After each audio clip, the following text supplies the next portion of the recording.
qu'il ne faut pas sortir de l'Europe, il faut rester en Europe, mais changer l'Union européenne, en gros, en changeant la France. C'est comme ça, ça va rayonner.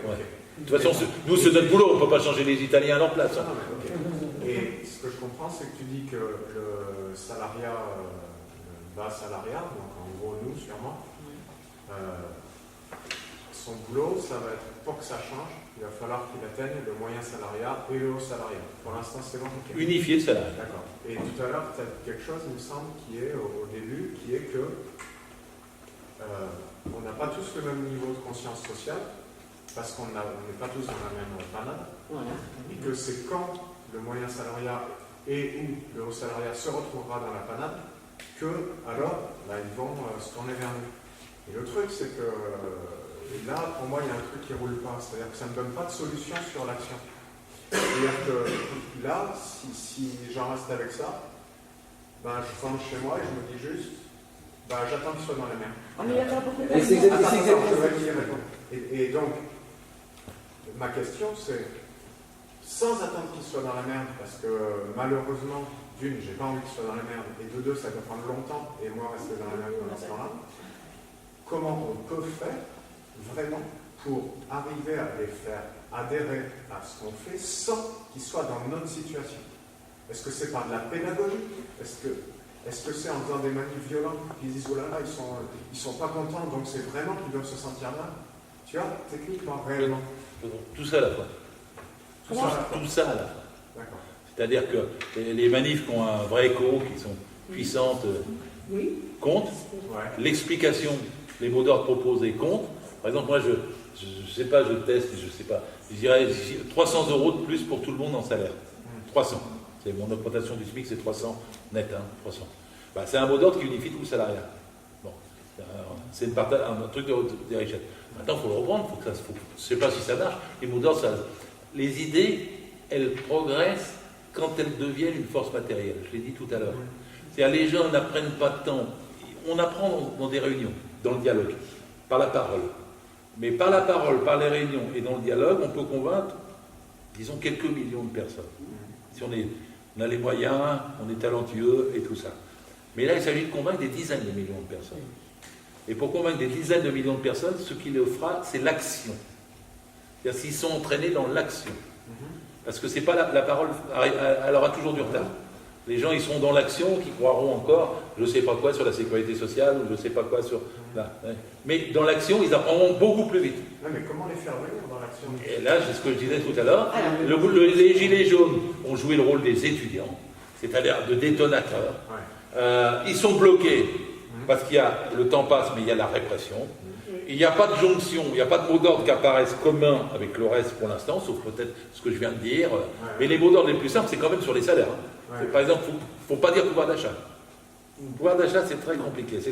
Le pouvoir d'achat, on te roule avec comme on veut, en changeant le tarif EDF et puis le tarif de ta crèche.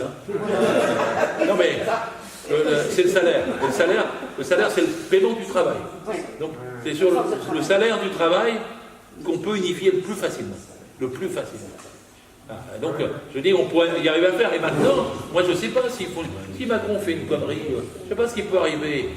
Il peut faire une connerie samedi. Il peut y avoir un autre truc le 1er mai.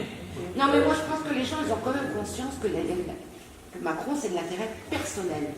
Et en fait, les Gilets jaunes, il faut qu'ils disent, qu'ils montrent bien que c'est de l'intérêt collectif. Et là, ça peut bouger, en fait. Oui, c'est-à-dire qu'il faut ce mélange de pédagogie, et il faut que pour que les gens bougent, qu'ils aient relativement confiance sur le fait que ça sert. Parce que les derniers qui ne bougent pas, ils te disent c'est parce que ça ne va pas marcher. C'est pour ça que j'étais tellement surpris tout à l'heure. Parce que si tu as l'idée on ne peut pas marcher, tu ne bouges pas. Moi, je crois à l'intérêt collectif, mais je ne crois pas qu'il faut bouger Macron. C'est la différence. Évidemment que Macron devra bouger si tu as des millions de manifestants. Il bougera de plein de façons. Bon. Et c'est pour ça qu'il ne faut pas... Mais si l'intérêt collectif est là avant. D'accord, mais après, si tu veux, bien sûr. Mais Macron bougera de plein de façons. Mais par exemple, je vais vous dire quelque chose. Vous voulez que... Parce qu'on arrête bientôt, je suis sous votre surveillance. On arrête bientôt? Je réponds tranquillement à la question. Je réponds tranquillement à la question. Et vous dire, en plus, elle est un peu olé ma question. Imaginez qu'on fasse bouger Macron. Bouger Macron. Bon. et qu'il fasse quelques concessions qu'on n'estimera pas suffisantes, c'est sûr, par rapport à nos ambitions.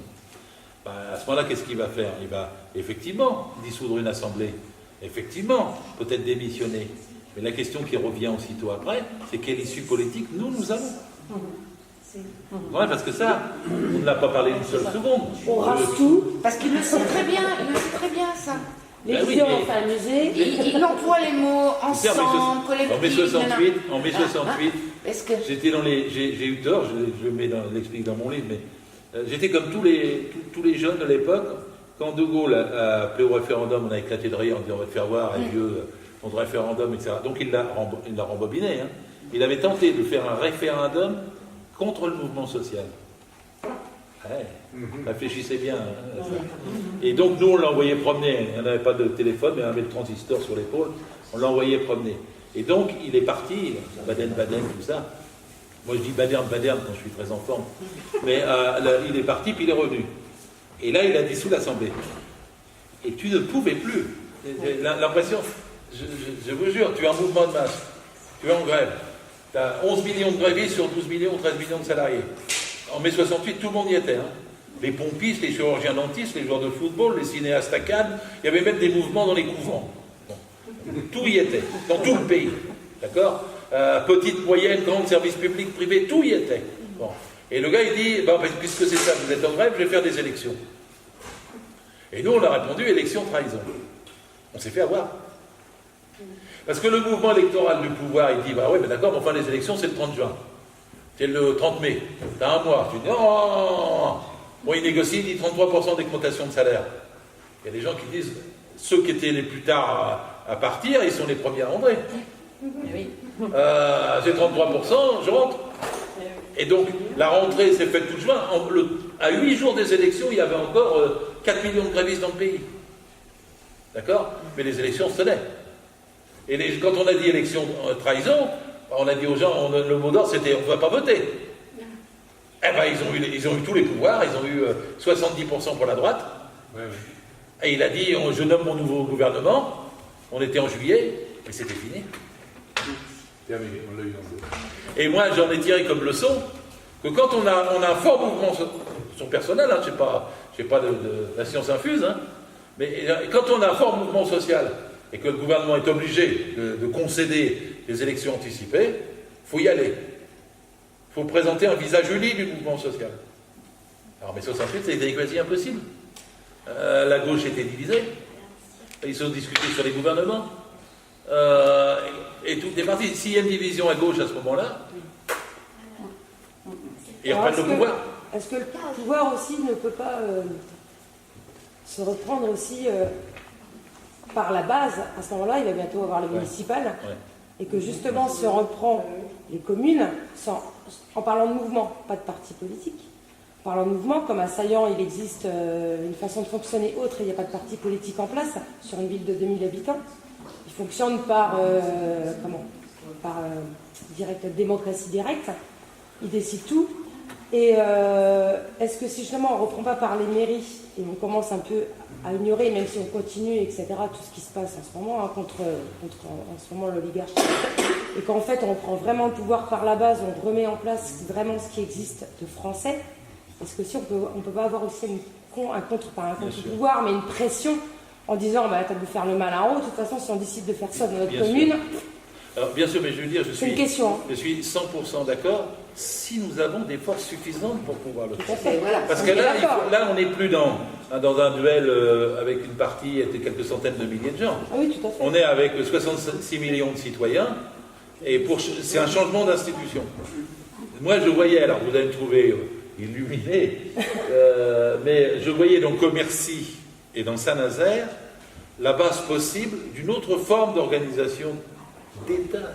Vous savez, ça va vous faire sourire, mais on est en train d'apprendre. Oui, tu sais ce que c'est. Tu sais ce que vous apprenez? Les soviets. Oui, les soviets. Absolument. Tu viens de me décrire les soviets. Ou même avant la Révolution française, il y avait les communes. Oui, c'était les communes de Paris. Bien sûr, c'était la commune de Paris, c'est plus tard, mais les premiers, c'est-à-dire les clubs dans la commune de Paris, qui étaient les clubs populaires, qui striaient tous les quartiers de Paris, alors, je parle de la révolution de 89, celle-là, étaient aussi des embryons de soviets. C'est-à-dire des embryons de rassemblement qui se donnaient la possibilité de gouverner, de diriger et d'exécuter ceux qu'ils décidaient. C'est-à-dire des sortes d'états généraux qui prennent le pouvoir avec une autre structure que celle de l'appareil d'État et qui tendent à remplacer l'État. Je souhaite ça, moi. Ça veut dire qu'à un moment donné, il y a deux pouvoirs en concurrence et on fait gagner celui qui est issu du peuple contre celui vieillot de l'oligarchie qui doit à ce moment-là s'effondrer, que nous devons vaincre et on doit reprendre en main les forces policières, militaires, étatiques, administratives au service du nouveau pouvoir né des conseils. Non, mais on échange et on... Je prends les choses très sérieusement parce que j'ai longtemps, je crois que je pense encore, mais j'ai longtemps pensé la révolution comme cette théorie-là. C'est-à-dire elle fait naître un autre pouvoir qui s'oppose au premier et qui le remplace. C'est une théorie, elle a été longtemps écrite, c'est du double pouvoir, et dans le double pouvoir, c'est le pouvoir populaire qui remplace le premier. Alors dans les communes, pour être précis sur ce que tu viens de dire, la bataille des communes, le problème c'est qu'elle va arriver comment? Je ne sais pas dans quelles conditions politiques nous serons. Ah oui, non, c'est une question. Mais c'est sûr que... C'est Arnaud Kansky, en fait, qui en a fait état. Ça se joue aussi là.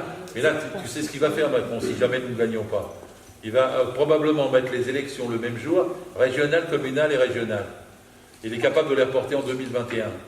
Et s'il y a une division de la gauche en face, ça sera comme pour les européennes.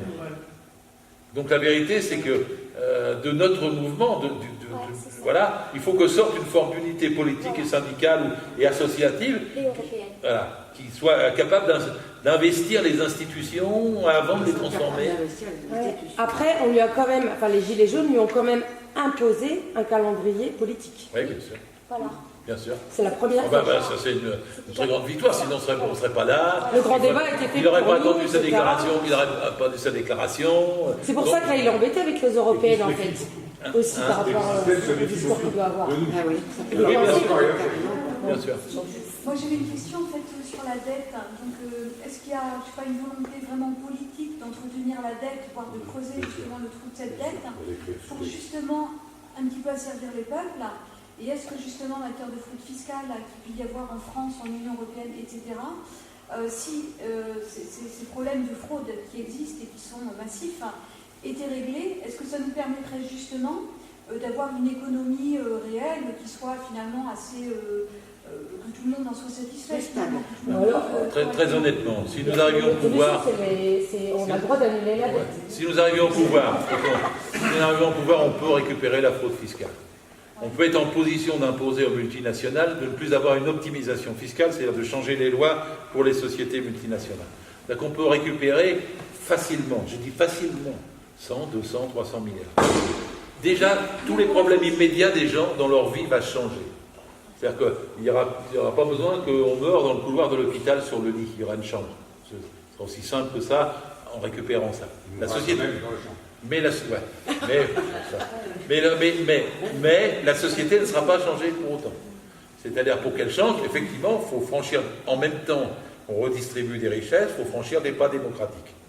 Et là, c'est là que, moi, je suis assez traditionnel. Je pense qu'il faut, si on n'a pas d'états généraux, s'il n'y a pas Commercy Saint-Nazaire à une puissance 10 000, il faut faire une assemblée constituante. C'est-à-dire, où on élit des délégués qui vont discuter du contenu d'une nouvelle constitution sous contrôle public, avec un débat public, mais un vrai, ce qu'on n'a pas du Macron. Pas une campagne. Et donc là, à partir de là, moi, je sais comment j'ai décidé, mais c'est un autre débat. C'est-à-dire, je suis contre un président, je suis pour une seule grande assemblée, et ensuite je suis pour des unités territoriales les plus petites possibles, avec le maximum d'élus, pour impliquer les citoyens en permanence, parce que c'est pas toujours sûr que les gens restent mobilisés 100% de leur temps longtemps.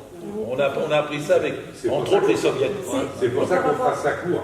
Des mondes à cour qui tournent tout le temps. Voilà. C'est ce qu'on fait en application. D'accord. Et ça peut marcher. Donc une autre constitution peut marcher qui implique davantage le contrôle citoyen, pour prendre des mots simples.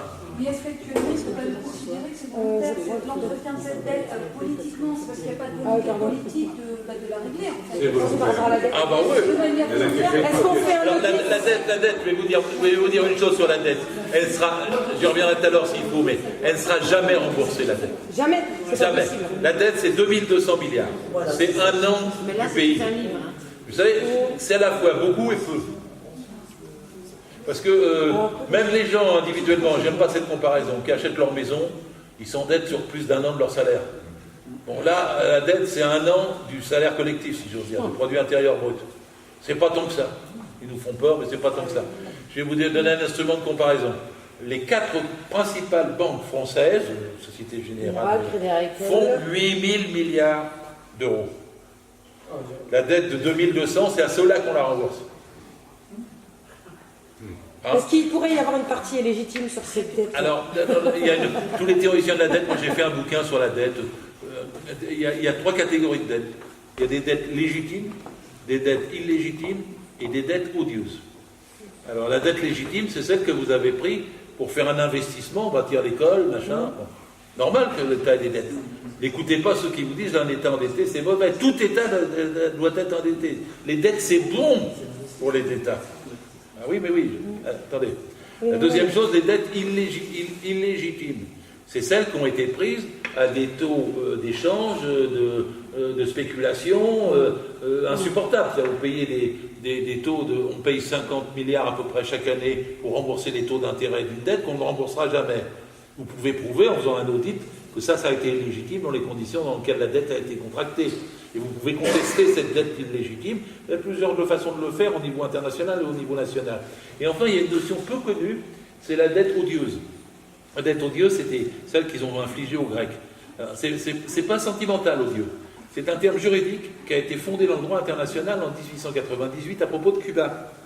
C'est-à-dire que les Américains ont un peu triché, les Espagnols contrôlaient Cuba, et il y a eu une révolte noire. Les Américains ne voulaient pas un État noir à côté des États-Unis à cette époque-là. Donc ils ont fait, je ne suis pas complotiste, mais le bateau du Maine a coulé dans la rade de la Havane le soir où les officiers étaient à terre, et il y a eu 233 morts parmi les marins américains, et les Américains ont pris ça comme prétexte pour intervenir contre les Espagnols, et donc reprendre Cuba à leur compte à cette époque-là, en écrasant la révolte noire. Je vous fais le schéma. Et les Espagnols ont dit en justice, ont dit, oui, mais vous devez aux Américains une dette, parce que nous, on avait investi à Cuba, donc on vous fait un procès international. Et le procès international a débouché sur la condamnation de l'État espagnol.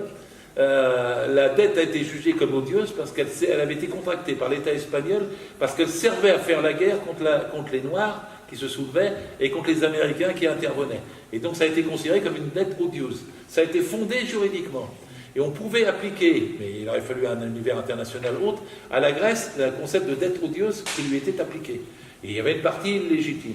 La théorie de beaucoup de mes amis économistes, etc., qu'on appelle les économistes atterrés, parce que vous avez déjà... Il y a les économistes atterrants et les économistes atterrés. C'est de dire que si on arrivait au pouvoir, il faudrait en même temps faire un audit de la dette de la France. Et de cet audit, trier la partie légitime, la partie illégitime et la partie odieuse. Il y a des éléments odieux.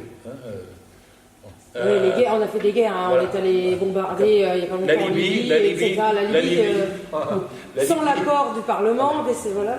Je m'invite à clore le... Écoutez, vous avez été sympa avec moi parce que j'ai parlé beaucoup, de tout. J'espère que vous n'êtes pas trop... Non, on arrête sur ça, puis on recommence tout à l'heure. Tout à l'heure, ça se présente comment? À 20h. Merci beaucoup. 20h30. Voilà, alors si vous voulez le reste, c'est dans B68 ou c'est... Moi je reste en tout cas.